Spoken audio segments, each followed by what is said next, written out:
I did it. I finally did it. After almost a year, I got the platinum on Final Fantasy VII Rebirth. Let's talk about this because also this is not a review. I'll go into a little bit of like gameplay mechanics and things that I enjoyed. And of course, it was my game of the year for 2024. Final Fantasy is a franchise that I thoroughly enjoy, and Rebirth was a great return to form for the series.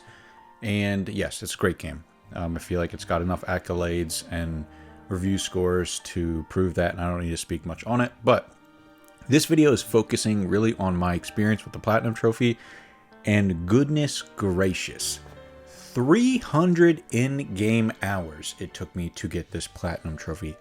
300 hours. Now, I thought to myself, oh yeah, I'll get the Platinum Trophy on Rebirth when that comes out, no doubt. I got the Platinum on Final Fantasy VII, I got the Platinum on Final Fantasy VII Remake, I've got the Platinum on most Final Fantasy games. Some are a little grindy, some could be a little difficult. Remakes was, a little up there. The combat simulators towards the end were a little tricky.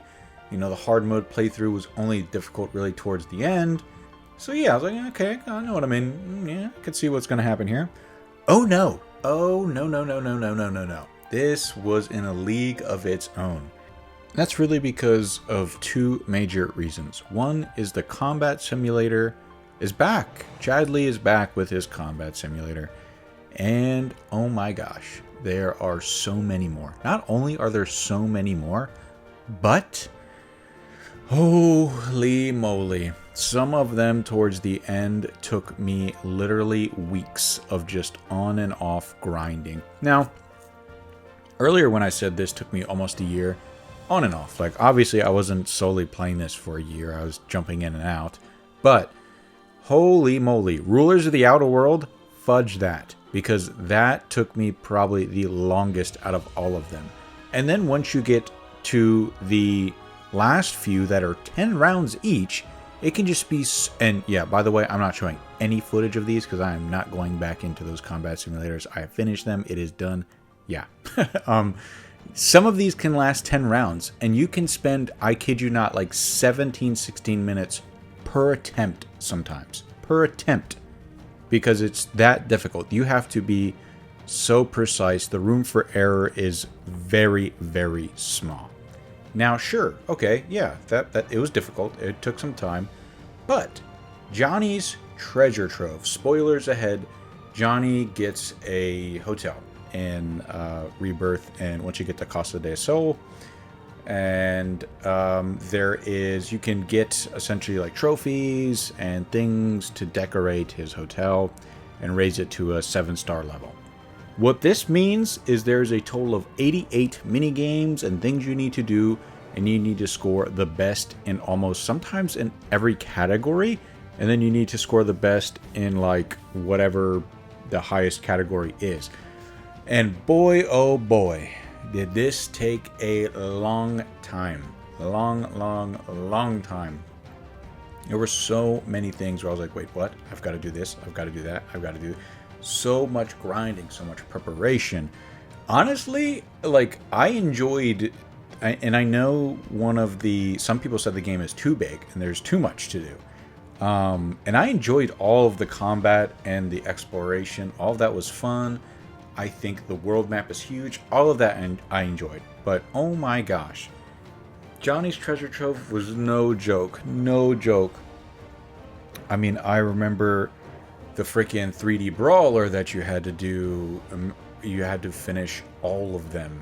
And oh my gosh, were they difficult. And yes, I used the pause cheese method where you could pause and you could figure out which direction they were going to throw their attacks so you could dodge accordingly. Because other than that, that mini game is just nonsense. Like, it is like, wait, what? It does a very interesting job of telling you how to play that.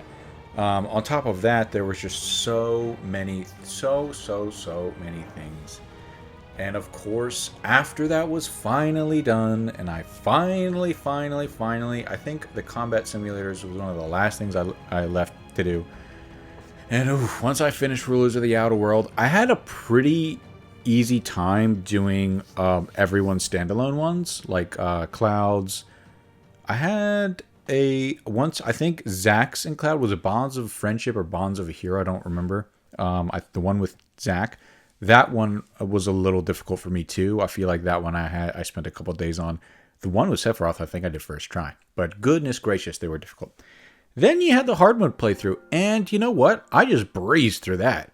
That was not even like I would say that the hard mode playthrough in Rebirth is actually easier than remakes in my opinion.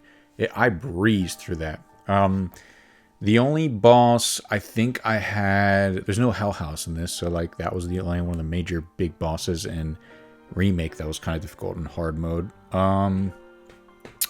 Sephiroth, I think I had to try a few times on. Just because I did not realize that I knew Aerith rejoined you, but I did not set her materia up properly.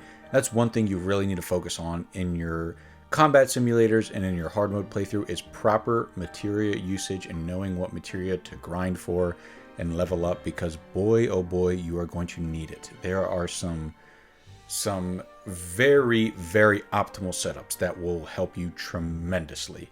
Almost game breaking at sometimes, but yeah.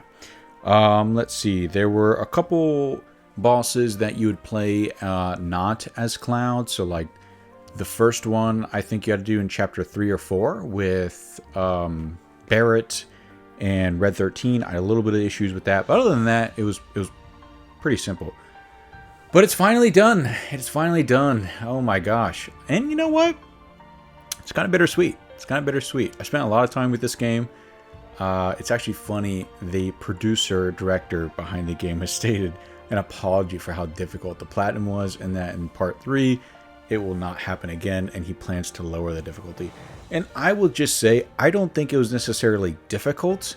It was just so time-consuming and so grind-heavy.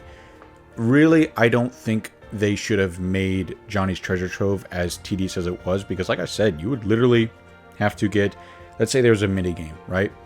There would be trophies, multiple trophies associated with that minigame, and essentially you would need to get every single level within that minigame. So you'd need to get the best score in the beginner mode, the best score in the normal mode, the best score in the hard mode for that minigame, which is just kind of tedious. Like, if you get the best score in the hard mode, just retroactively give the player the other two. And then, goodness gracious, I feel like they got to make the combat simulators optional. Like, maybe a trophy for doing some, or for attempting it, or maybe doing it to get all the summons. But, like, goodness gracious, it is just such a time sink. So, yeah, those are just, that's just me kind of just venting on into the microphone about my experience. Overall, it was a blast, though. Final Fantasy VII Remake, Rebirth. Both have been great times. Rebirth, I had so much fun with. I cannot wait for part 3. Thank you guys for listening and watching this video. I'll see you in the next one.